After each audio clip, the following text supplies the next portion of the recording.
Okay? There was a commandment that they had to worship the king's son. That's your Jesus. That's your Jesus.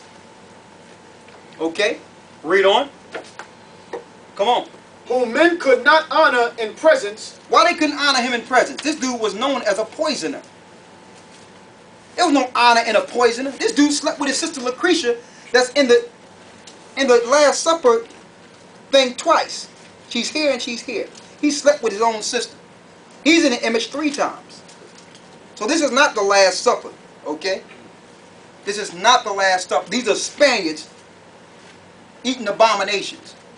This was actually printed or painted almost 2,000 years after Christ. So how can this be the picture of the Last Supper?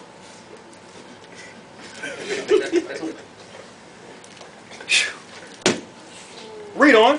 Whom men could not honor in presence because they dwelt far off. Go ahead. They took the counterfeit of his visage. What is counterfeit? If I gave you a counterfeit dollar, you would give that back to me, right? Right? Like, hold up, brother. So it says, it took the counterfeit of his visage. Visage means face. So they took a fake face and did what? From far, and made an express image of a king whom they honored. Go ahead. To the end that by this their forwardness they might flatter him that was absent. So they put up his son to flatter the king. Now I understand why they took the Apocrypha out of the Bible. Now I understand. Because the Apocrypha is identifying their wickedness and their evil and their plot before they set off to destroy the North American Indians, before they brought us into this land. They had to materialize a base of worship first, so that when the people come into the Americas, or they're programmed into the Americas, they can teach their children the lie, and the lie can become perpetual from generation to generation. So they had to set a spiritual base first, a spiritual base of lies. Okay? And if Christ, let me tell you, if Christ was walking today, he'll be teaching the same things.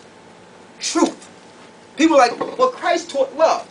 Is there any better love than telling someone the truth?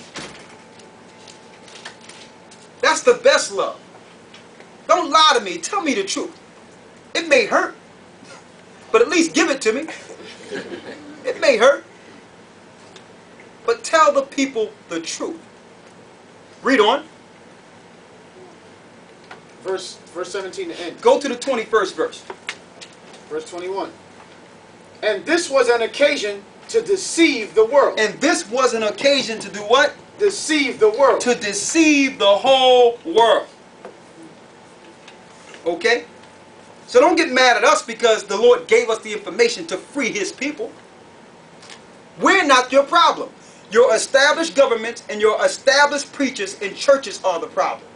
Okay? You can't even sell you can't even sell a pretzel or a bag of potato chips without paying taxes. And you got these preachers out here in Georgia right now making hand over fist off of the poor. You don't have to pay the government a dime. That don't look suspicious to you? It's all lies. All of it. It's all lies. So what we're saying is, listen, wake up. Follow the scriptures, follow the precepts, and learn right. Because our time is short. Alright? So we got that part out of the way. Sister, you had a question? Well, yes. Matter of fact, there's 2 comments. If you go back to the picture, it's an image, right? So it makes it an idol. Yes. So who owns that picture? Huh? Who owns this? Who's this for? Who is that picture for? Who's that picture for? Who does that belong to? To deceive the earth. No. Who owns the picture? Who is that for? Who's that picture for? Yeah. It's for you. No, it's not mine. I don't own it. Who No. takes that home? We don't take it home. We keep it in the car. Okay. Keep it in the closet. So wherever you keep it, whoever owns it, whoever purchased the picture, it's an idol. We didn't purchase it. Okay. So, sister, but what is your point? My point is, if you're telling us that we shouldn't worship idols, and they have made an idol of this Christ, you have it. You should have it. Okay, let me explain. Did I tell you to bow to the idol? No. Okay, go to Exodus 20th chapter. If that's the case, everyone starting the day, cut off your TVs, cut off your computers. Don't go outside. While you at it, can you No, let's do this first. All right. Go there, sister. Go to Exodus 20. I'm there. Start the first verse. That means we shouldn't look at the Passion of the Christ either. That guy's on the Passion of the Christ. Same. They got a guy look just like him. So let's not let's keep things above water. Read the first verse. And God spoke all these words, saying, I am the Lord thy God, which have brought thee out of the land of Egypt, out of the house of bondage. Go ahead. Thou shalt have no other gods before me. Thou shalt not make unto thee any graven image. Hold up. Make unto thee any graven image to do what? Read it. Or any likeness of anything that is in heaven above, Keep on reading. or that is in the earth beneath, Go ahead. or that is in the water underneath the earth. Go ahead. Thou shalt not bow down